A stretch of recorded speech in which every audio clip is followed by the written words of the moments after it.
Muy buenos días, queridos contertulios y contertulias. Hoy hablaremos sobre el conflicto bélico internacional producido por la invasión de una nación vecina a otra.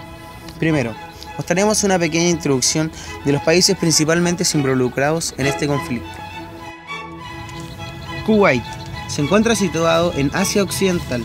En el año 1990, su número de habitantes era de 2.06 millones, su PIB era de 18,43 miles de millones de dólares y la esperanza de vida era de 72 años. Irak se encuentra ubicado al suroeste de Asia, comparte fronteras con Kuwait y Arabia Saudita al sur, Jordania al oeste y República Árabe Siria al noroeste, Turquía al norte e Irán al este. Tiene una estrecha franja de costa y un Qars en el Golfo Pérsico. En el año 1990, su número de habitantes era de 17.52 millones, su PIB era de 179,9 miles de millones de dólares y la esperanza de vida era de 68 años. Y el recurso más importante en ambos países era el petróleo. Y ahora, conociendo los países directamente involucrados en este conflicto, podremos empezar a hablar sobre la guerra del Golfo Pérsico. Esta guerra sucedió hace aproximadamente 20 años. Tuvo un inicio el 2 de agosto de 1990 y terminó el 28 de febrero de 1991 entre Irak y una coalición internacional compuesta por 31 naciones de la ONU y dirigida por Estados Unidos como respuesta a la invasión y anexión del Emirato de Kuwait por Irak. La guerra se dio básicamente por el descontento de la ONU hacia la invasión y anexión iraquí en el estado de Kuwait, país pequeño del Asia Occidental que limita con Irak al norte y con Arabia Saudita al sur. Para que se desatara la guerra influyeron muchos países, como por ejemplo el cuestionamiento de Irak hacia la independencia de Kuwait. Esto se debía a que antes de que estallara la guerra del Golfo, Irak reclamaba que Kuwait era un territorio parte de su país. Dicha afirmación se basa porque en la época del Imperio Turco Otomano, Kuwait pertenecía a Irak, pero si Kuwait tuviera que pertenecer a algunos de sus países fronterizos, sería Arabia Saudita por su posición geográfica. En 1961, cuando el Reino Unido concedió formalmente la independencia a Kuwait, ya que antes era una provincia británica, hubo un reclamo territorial por parte del gobierno iraquí, por lo que se hizo necesaria la presencia de tropas británicas para impedir una invasión de su parte. 2 años después, en 1963, Irak aceptó formalmente la independencia del país y hasta 1990 se renovaron los reclamos territoriales, dando lugar a la guerra del Golfo Pérsico. Otra causa importante es que algunos meses antes del conflicto, ambos países habían tenido una serie de disputas.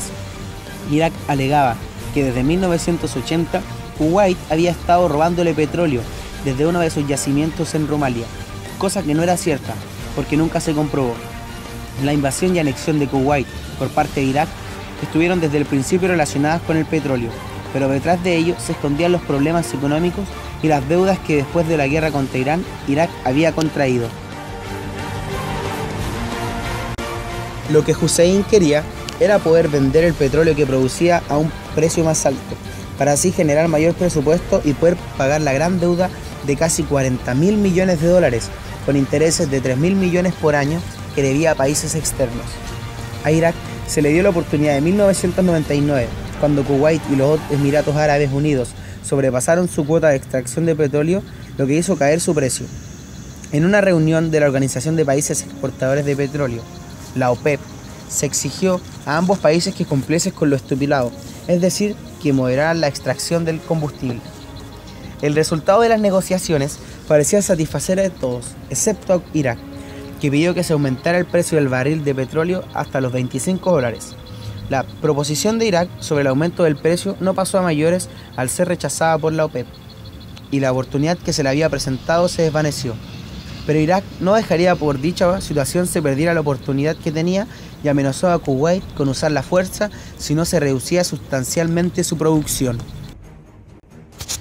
Al amanecer del 2 de agosto de 1990, las tropas iraquíes cruzaron la frontera de Kuwait con vehículos armados e infantería. Las tropas del ejército de Irak se repartieron por el territorio enemigo en lugares estratégicos, desde los que atacarían incluyendo al palacio del emir.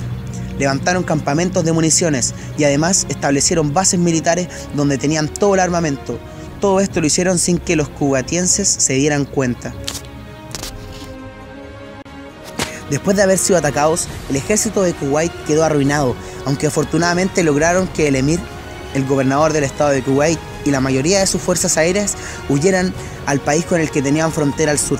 Arabia Saudita recibió con los brazos abiertos a sus vecinos que estaban en peligro. Las tropas iraquíes acabaron con todo, saquearon reservas alimenticias y médicas, detuvieron a miles de civiles, capturaron como rehenes a cientos de turistas y tomaron el control de los medios, ya que se habían declarado victoriosos y después de haber instalado un gobierno provisional en el país invadido y liderado por Saddam Hussein, Irak anexó a Kuwait. La ONU ya había recibido las noticias de la deplorable invasión. Las Naciones Unidas condenaron este acto a través de una serie de resoluciones contra Irak.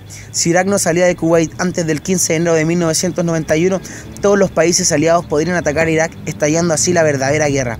Como consecuencia, se le impondrían graves sanciones económicas, se haría un bloqueo marítimo y aéreo y como último recurso, el empleo de la fuerza.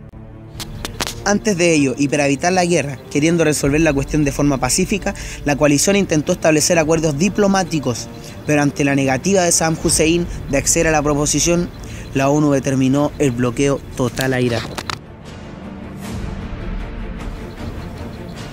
Los países integrantes de la coalición que organizó la ONU fueron en total 31. Argentina, Arabia Saudita, Australia, Bangladesh, Bélgica, Canadá, Checoslovaquia, Corea del Sur, Dinamarca, Egipto, Emiratos Árabes, España, Estados Unidos, Francia, Grecia, Hungría, Italia, Kuwait, Marruecos, Países Bajos, Nigeria, Nueva Zelanda, Noruega, Omán, Pakistán, Polonia, Portugal, Qatar, Reino Unido, Senegal y por último, Siria. Cada uno de los países aliados, liderados por Estados Unidos, mandó al Golfo todas sus fuerzas, ejércitos armados y artillería, los cuales serían utilizados contra Irak para su evacuación de Kuwait. Pero, aunque fueran tantas y tan desarrolladas las fuerzas armadas de los países occidentales, no habrían de subestimarse los de los iraquíes, que contaban con algunos de los equipos más modernos de Francia y la Unión Soviética, y cuyo ejército era considerado en ese entonces como el cuarto más poderoso del mundo. Y así es como se da inicio a la Guerra del Golfo Pérsico. La primera etapa de esta guerra es la Operación Escudo del Desierto, protección y refuerzos a Arabia Saudita.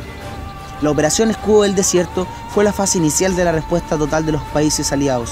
Los estadounidenses nombraron esta etapa al proceso de reforzamiento de las defensas de Arabia Saudita, que había sido atacada por Irak, cuando algunos de los miembros de Kuwait escaparon y se instalaron en dicha región. Esta fase comenzó casi inmediatamente después de la invasión a Kuwait, el 2 de agosto de 1990, y terminó el 16 de enero de 1991. La finalidad era principalmente como tal proteger a Arabia Saudita de una posible ofensiva iraquí. Para ello, el presidente George Bush padre anunció que Estados Unidos enviaría fuerzas armadas, acción que siguieron también algunos de los países aliados. El armamento mandado no era de las mejores que tenían, ya que habían reservado lo mejor para la lucha directa contra Irak. La segunda etapa de la guerra y la más importante es la Operación Tormenta del Desierto, ofensiva aliada.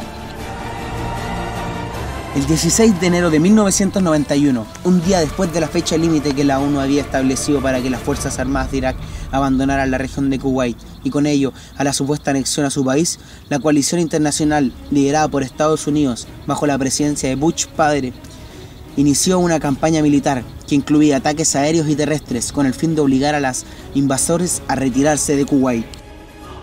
Para la batalla, la coalición consiguió reunir un ejército de 956.000 soldados, igualmente a 2.000 carros de combate y una flota de 100 barcos de guerra en los que había 6 portaaviones, además de un impresionante despliegue aéreo de a lo menos 1.800 aviones.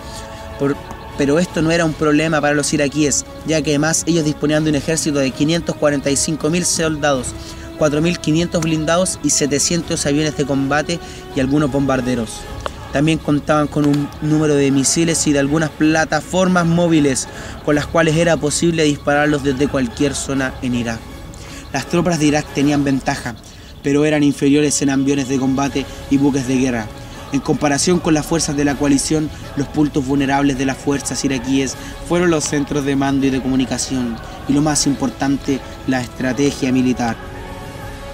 Está dirigido por el general Norman Schwarzkopf, y lo primero que ordenó al comenzar la operación Tormenta el 17 de enero de 1991 fue un ataque masivo aéreo. El avión F-117 Nightwatch, cuya tecnología lo volvió prácticamente invisible a los radares, fue el héroe principal en la batalla aérea y el que más estragos ocasionó en el bando opuesto.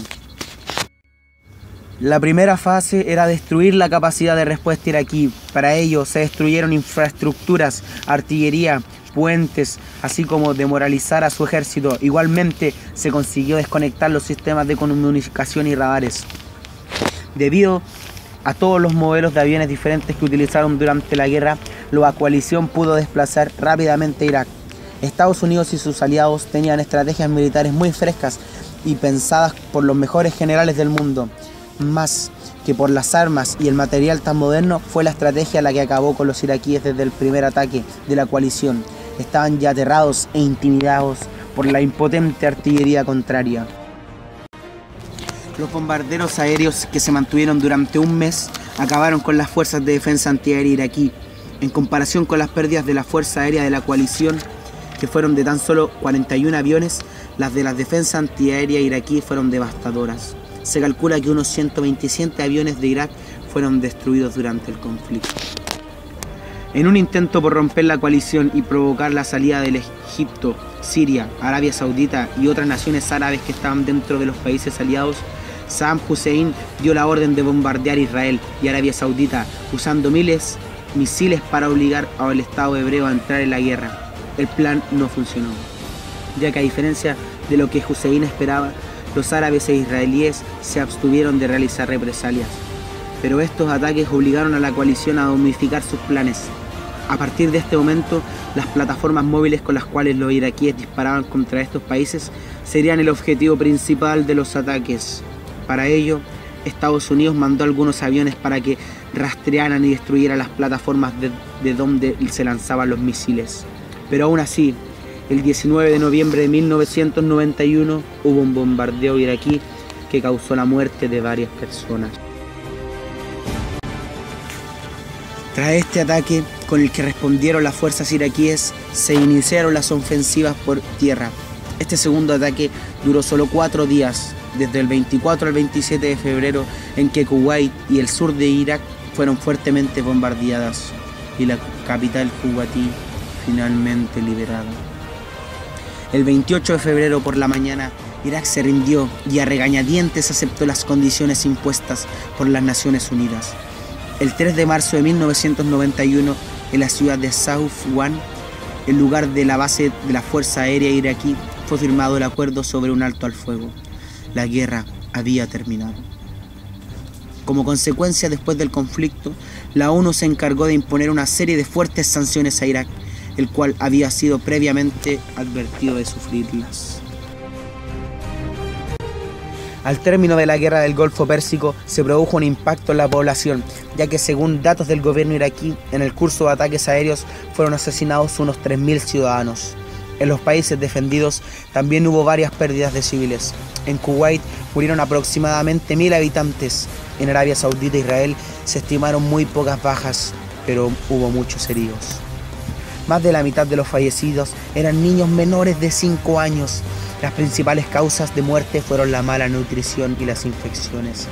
Igualmente, miles de soldados empezaron a sentir síntomas de un notorio debilitamiento de salud, tales como vómitos, diarrea, dolor abdominal, insomnio, pérdida de memoria en cortos periodos, dolores de cabeza, visión borrosa, etc.